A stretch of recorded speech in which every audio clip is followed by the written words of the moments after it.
ছেলে তো ভালো, কিন্তু ওর বাবা তো হাটে গরু বেচতো। মেয়ে ভালো, কিন্তু ও তো নিচু বংশের। চৌধুরী সাহেব অহংকারের চোটে আপনার জুতার তলা খসে পড়ে যাচ্ছে, সেই খবর রাখেন? কামার কুমার ঋষি চাষি এরা মিলে যদি দেশটা স্বাধীন না করতো, তাহলে আপনাদের মতো খান সৈয়দরাও এতদিনে অন্যের গোলামি করতেন। রক্তের যখন প্রয়োজন ছিল, তখন তো বলেন নাই যে নিচু বংশের লোকের রক্ত নেওয়া যাবে না। সব বড় বংশের লোকের রক্ত দিয়ে দেশটা স্বাধীন করতেন। করেন নাই তো। খবর রাখেন নিচু বংশের ছেলেরা কোথায় পৌঁছে গেছে? ডাক্তার ইঞ্জিনিয়ার থেকে শুরু করে ইউরোপ আমেরিকা সব জায়গায় নিচু বংশের ছেলেমেয়ের একটাই পরিচয় দেয় যে আমরা সবাই বাংলাদেশি। আর কোনো দাদা কোনো এক কালে দাদা পরদাদা জমিদার ছিল, সেই বাহাদুরি আর কতদিন দেখাবেন? নিজের খবর নিজের দিকে তাকান।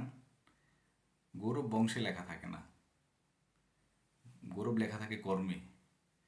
আমাদের সবার পরিচয় হওয়া উচিত কর্মের মাধ্যমে, বংশের মাধ্যমে না। কোনো এক কর্মের কারণেই তো কোনো এক বংশ উচ্চ বংশ খেতাব পেয়েছিল। কে জানতে চায় বিল গেটসে কোন বংশের ছেলে? কে জানতে চায় স্টিভ জবস কোন বংশের ছেলে? কেউ জানতে চায় না। বারাক ওবামা কোন বংশের ছেলে কেউ জানতে চায়? জানতে চায় না। বংশ কোনো দিন কোনো কিছুর মাপকাঠির মানদণ্ডের মাপকাঠি হইতে পারে না।